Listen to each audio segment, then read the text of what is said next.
together the actual transformation was a very long process. It started with strictly just the concept. We knew we didn't want to make it a visual effect-driven sequence. We knew we wanted it to be about the actor, about the character, what he was going through.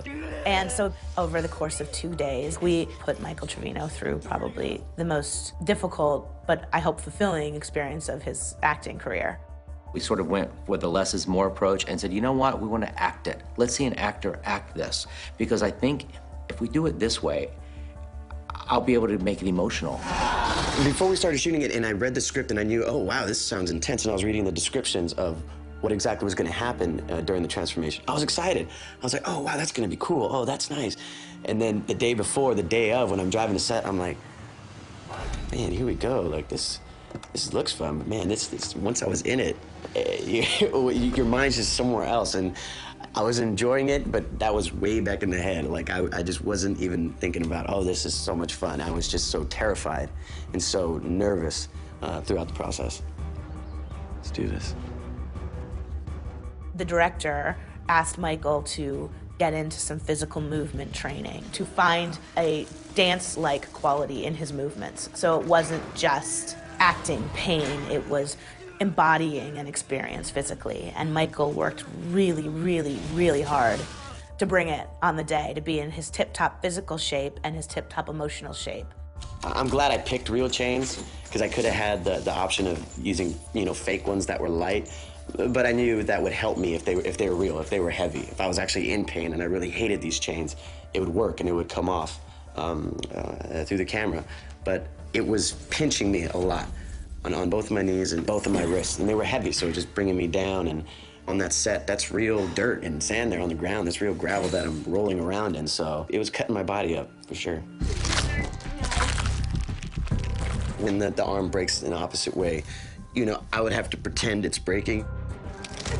It was a lot of stretching. I should have done some yoga before, but it was hard for me to just get in weird positions and pretend like, okay, now your arm's breaking. The arm breaking was, actually, we just ended up replacing his arm completely with a computer-generated version of the arm. The first step that we do on the day on the principal photography, we make sure that there's sufficient tracking data on the body of the actor. So everywhere we're going to be replacing the body of the actor with a computer-generated version of the body. We need to have tracking points that we can later lock on our computer-generated mesh, such as the skeleton, the bulging bones, the muscles, etc.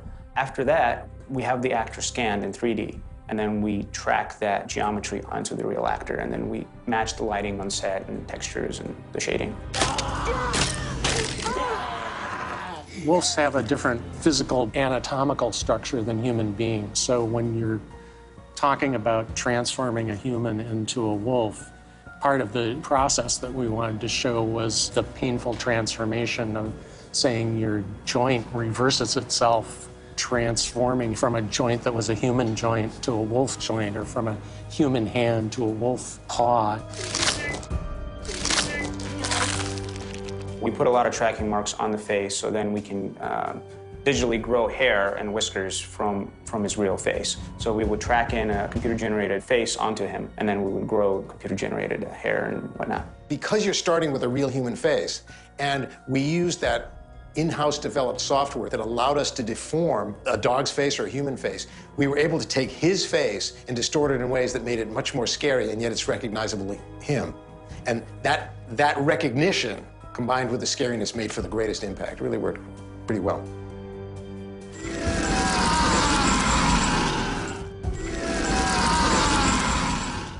We didn't have to have, human beings exploding out of their clothes into monster-sized wolf form. We didn't have the two-legged wolf man, which has been done. We went for the most grounded in reality of all the choices, and we were all kind of breathing a big sigh of relief that it worked.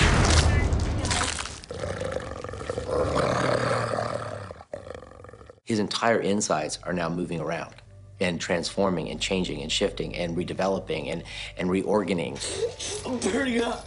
It burns. he got to that moment which I wanted, which was, oh my God, it hurts, it hurts. And when he says that, and Caroline is there with him watching it in the cellar, and it's just so painful, and you see his bones crack, I mean, I flinch. Every time I saw it, I flinched. And I didn't flinch because of the visual effects, and I didn't flinch because of the, you know, the makeup. I flinched because Michael Trevino was screaming and crying and becoming this very vulnerable person, which he isn't. It's a very scary thing to be that vulnerable in a workplace.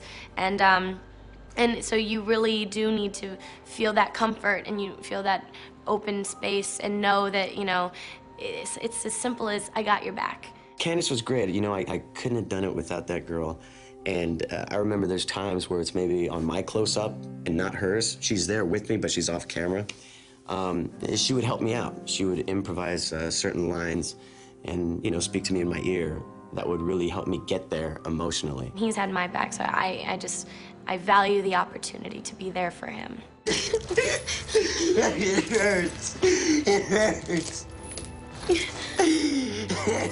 My voice was gone after 2 days.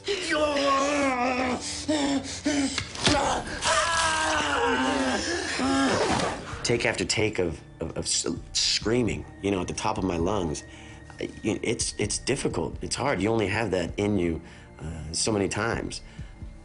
It was fun, but it was difficult. He really blew a lot of people's minds.